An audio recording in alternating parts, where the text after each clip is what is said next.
नया IBN 7 हौसला है।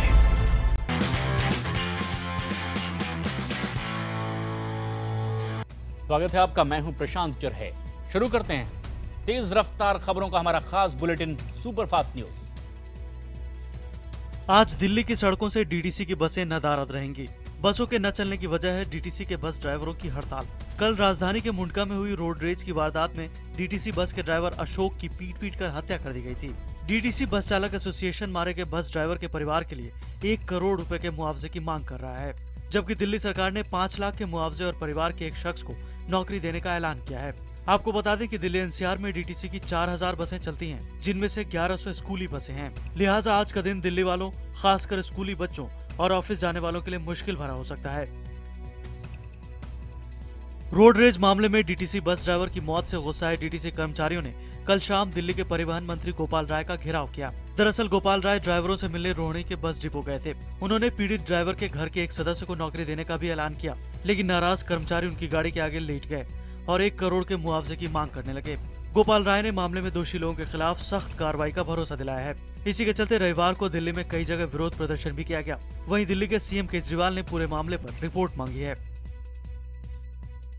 डीटीसी बस ड्राइवर की रोड रेज में हत्या के आरोपी को कल रात गिरफ्तार कर लिया गया है। 20 साल के आरोपी का नाम विजय है और वो मुंडका का ही रहने वाला है। पूरा मामला राजधानी के मुंडका इलाके का है। 42 साल के डीटीसी बस ड्राइवर की बाइक सवार शख्स ने जमकर पिटाई की, जिससे उसकी मौत हो गई। बस कर्णपुरा से बहादुरगढ़ जा रही थी। बताया जा रहा है कि बस से बाइक को मामूली टक्कर लगी थी, जिसकी वजह से बाइक की पिछली सीट पर बैठी महिला गिर गई। इससे बाइक सवार गुस्से में आ गया। उसने ड्राइवर अशोक की हेलमेट से बेरहमी से पिटाई की। ड्राइवर की अस्पताल ले जाते वक्त रास्ते में मौत हो गई। जयललिता और उनके 3 सहयोगियों की ओर से दायर याचिका पर कर्नाटक हाईकोर्ट आज फैसला सुनाएगा। याचिका में आय से अधिक संपत्ति के मामले में चारों को दोषी साबित कर जेल की सजा सुनाए जाने का विरोध किया गया है। इस बीच जयललिता के हक में मंदिरों में प्रार्थनाओं का दौर भी शुरू हो गया है। पार्टी की तिरुवल्लुवर जिला इकाई ने 23 शिव मंदिरों में खास पूजा की योजना बनाई है। वहीं एक स्थानीय मंदिर तक दूध से भरे 567 बर्तनों का जुलूस निकलेगा। हालांकि जयललिता ने अपने सांसदों से कह दिया है कि अन्य दिनों की तरह ही सोमवार को भी वे संसद की कार्यवाही में भाग लें।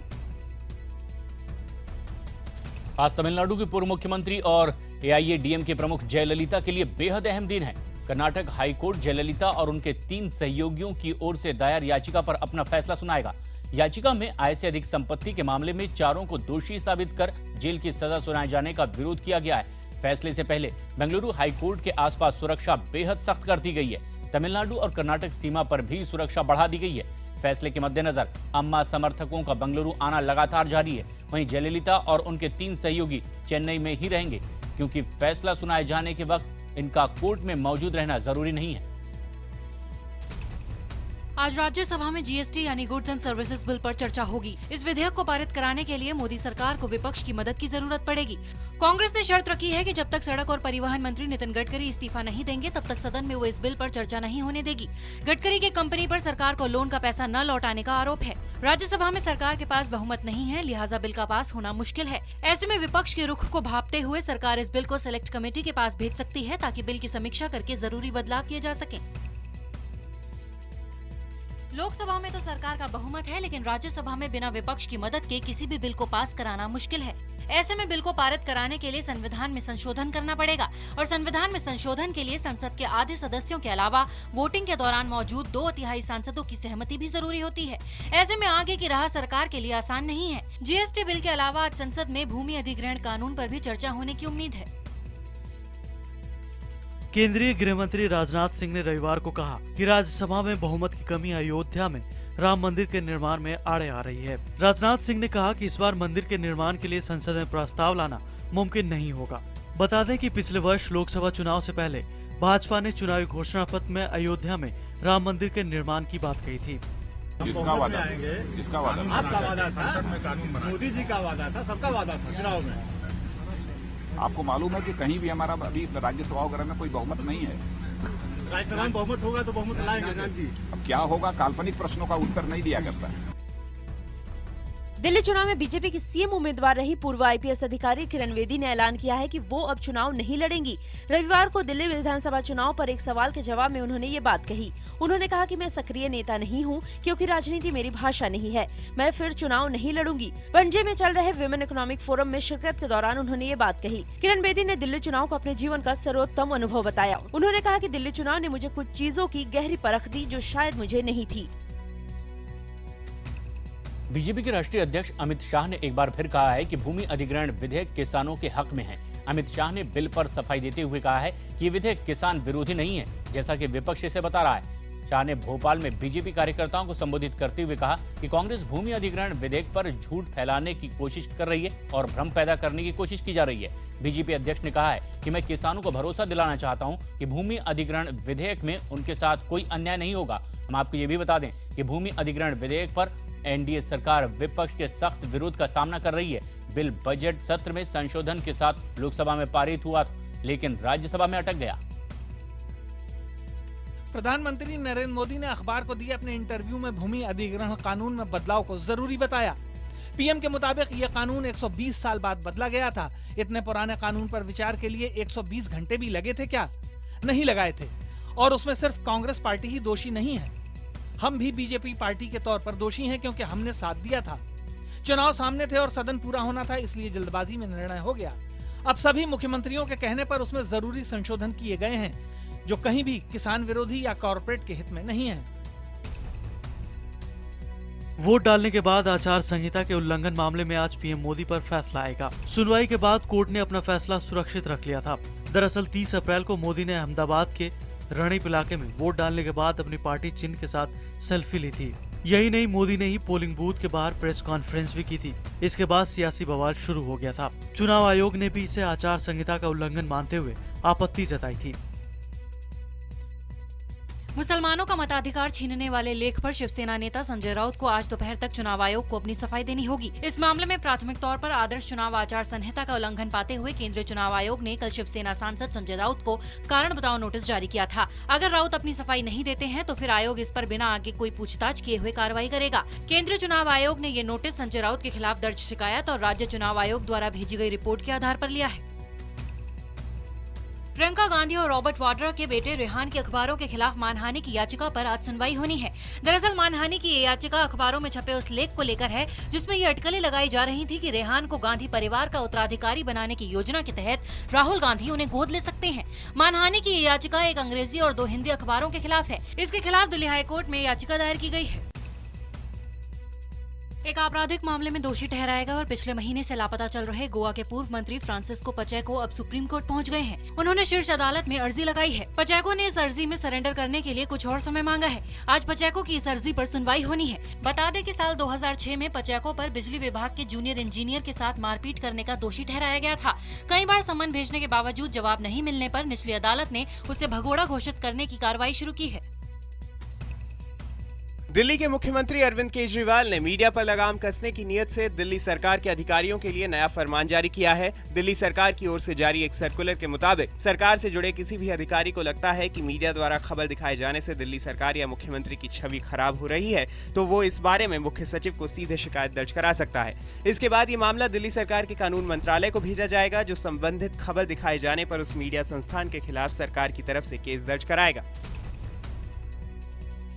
भारत में शेरों की तादाद पिछले 5 सालों में बढ़ी है। ताजा सर्वे में ये बात सामने आई है। 2010 के मुकाबले 2015 के शेरों की गणना में गिर के जंगलों में एशियाटिक लायन की संख्या 411 के मुकाबले बढ़कर 523 हो गई है। इसका ऐलान गुजरात की मुख्यमंत्री आनंदीबेन पटेल ने कल जूनागढ़ में की। भारतीय डाक विभाग आज से दिल्ली में ई-कॉमर्स सेंटर शुरू करने जा रहा है। भारतीय डाक विभाग ने ये कदम ऑनलाइन शॉपिंग के बढ़ते रुझान को देखते हुए उठाया है। केंद्रीय मंत्री रविशंकर प्रसाद दिल्ली में ई-कॉमर्स सेंटर की शुरुआत करेंगे। ये सेंटर हर रोज 30,000 पार्सलों की देखरेख कर सकेगा। ई-कॉमर्स ग्राहकों से ये पार्सल जुटाए जाएंगे और इन्हें 24 घंटे में संभावित डेस्टिनेशन पर भेजा जाएगा। आज प्रधानमंत्री नेशनल ऑप्टिकल फाइबर नेटवर्क यानी NOFN परियोजना में आमूल परिवर्तन पर समीक्षा बैठक की अध्यक्षता करेंगे। NOFN के तहत 2016 के अंत तक 2.5 लाख ग्राम पंचायतों को जोड़ने का लक्ष्य है। इस बैठक में दूरसंचार मंत्री रविशंकर प्रसाद और मंत्रालय के अन्य अधिकारी हिस्सा लेंगे, जिसमें पूर्व दूरसंचार सचिव जे सत्यनारायण के नेतृत्व वाली समिति की पेश रिपोर्ट पर चर्चा होगी। ये रिपोर्ट ब्रॉडबैंड परियोजना को तेजी से आगे बढ़ाने से जुड़ी है। प्रसिद्ध अभिनेता शशि कपूर को रविवार को प्रतिष्ठित दादा साहेब फाल्के सम्मान से नवाजा गया। मुंबई के पृथ्वी थिएटर में आयोजित समारोह में केंद्रीय मंत्री अरुण जेटली ने शशि कपूर को हिंदी सिनेमा का सबसे बड़ा सम्मान दिया। हिंदी सिनेमा में 175 फिल्मों में काम कर चुके शशि कपूर को 2011 में पद्म भूषण से भी नवाजा जा चुका है। सम्मान समारोह में अमिताभ बच्चन, हेमा मालिनी, रेखा समेत बॉलीवुड की कई हस्तियां मौजूद थीं। 77 साल के शशि कपूर व्हील चेयर पर हैं और गुर्दे की समस्या से पीड़ित हैं। उनके पिता पृथ्वीराज कपूर और बड़े भाई राज कपूर को भी दादा साहेब फाल्के पुरस्कार से सम्मानित किया जा चुका है। हैदराबाद में कुछ दोस्तों के बीच मस्ती में शुरू हुई लड़ाई एक दोस्त की जिंदगी पर भारी पड़ गई। इस घटना में लड़के की जान चली गई। ये वाकया 3 मई का है और पूरी घटना मोबाइल में कैद है। जब ये झगड़ा हो रहा था उस वक्त किसी ने इसे मोबाइल फोन पर शूट किया। उस दौरान तो इन लड़कों ने इसे दुर्घटना बताया था, लेकिन बाद में परिवार ने मौत पर सवाल उठाते हुए पुलिस में केस दर्ज कराया। पुलिस के मुताबिक छात्र इस तरह की लड़ाई पर सट्टा भी लगाते हैं। फिलहाल मामले में पुलिस ने कुछ लोगों को पकड़ा है और उनसे पूछताछ की जा रही है। मैकलम और जडेजा की बदौलत Chennai super Kings Rajasthan Royals को 12 रनों से हराकर अंक तालिका में शीर्ष पर पहुंच गई है। इसके साथ ही चेन्नई की टीम प्लेऑफ में जगह बनाने वाली पहली टीम बन गई है। चेन्नई के 158 रन के लक्ष्य का पीछा करते हुए रॉयल्स की टीम 145 रन पर ही ढेर हो गई। वहीं दूसरे मैच में बेंगलुरु ने मुंबई को 39 रनों से हरा दिया है। पहले बल्लेबाजी करते हुए बेंगलुरु ने 20 ओवर में 235 का इस सीजन का सबसे बड़ा स्कोर खड़ा किया। जवाब में मुंबई की टीम 7 विकेट खोकर के 196 रन ही बना सकी। वहीं आज आईपीएल महामुकाबले में सीजन के 48वें मैच में सनराइजर्स हैदराबाद की भिड़ंत किंग्स 11 पंजाब से होगी। मैच रात 8 बजे शुरू होगा।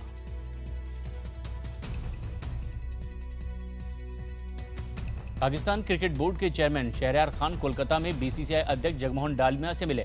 मुलाकात के बाद शहरयार खान ने कहा है कि भारत और पाकिस्तान दिसंबर में यूएई में 3 टेस्ट, 5 वनडे और 2 T20 की सीरीज खेल सकते हैं। हालांकि बीसीसीआई का कहना है कि इस बारे में आगे भी बातचीत जारी रहेगी।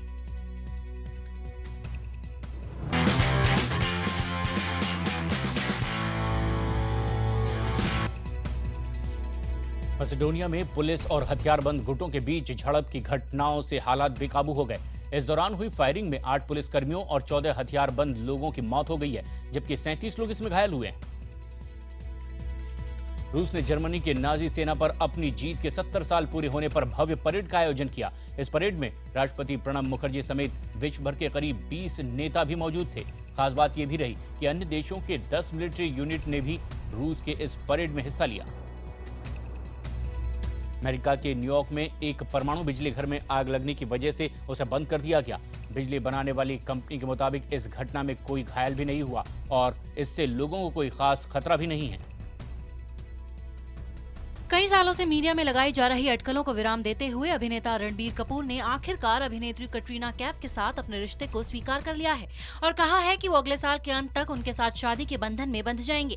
रणबीर ने एक मैगजीन को दिए इंटरव्यू में इसका खुलासा किया है। रणबीर कपूर ने बताया कि इस साल हम दोनों बहुत व्यस्त हैं, ऐसे में शादी के लिए कोई समय नहीं है। हम लोग अगले साल अंत तक शादी कर लेंगे।